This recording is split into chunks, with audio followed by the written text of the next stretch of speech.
আমি S A Prince সবাইকে আন্তরিক অভিনন্দন জানিয়ে শুরু করছি জেড টেলিভিশনের আজকের সংবাদ।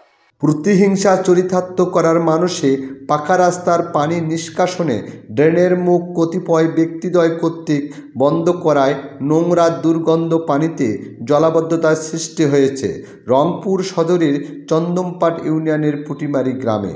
পানি নিষ্কাশনের একমাত্র ড্রেনের মুখ বন্ধ করে দেয়ায় নিষ্কাশন না হওয়া পানি আটকে দীর্ঘদিন যাবত নোংরা জলাবদ্ধতা সৃষ্টি হয়েছে। দুর্গন্ধযুক্ত জলাবদ্ধতায় স্থানীয় জনসাধারণদের চরম ভোগান্তির পোহাতে হচ্ছে। আপনার নাম কি? হারুন।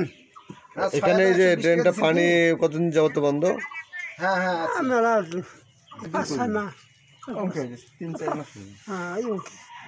আচ্ছা, পানি যাওয়ার ফলে কি অসুবিধা হচ্ছে এখন? পানি ওঠে তো বন্ধ, পানি তো আর যাচ্ছে না, যদি বন্ধ থেকে যাইবে। জেলা প্রশাসক সহ সংশ্লিষ্ট কর্তৃপক্ষের হস্তক্ষেপ কামনা করেছেন এলাকাবাসী। News desk, Z television.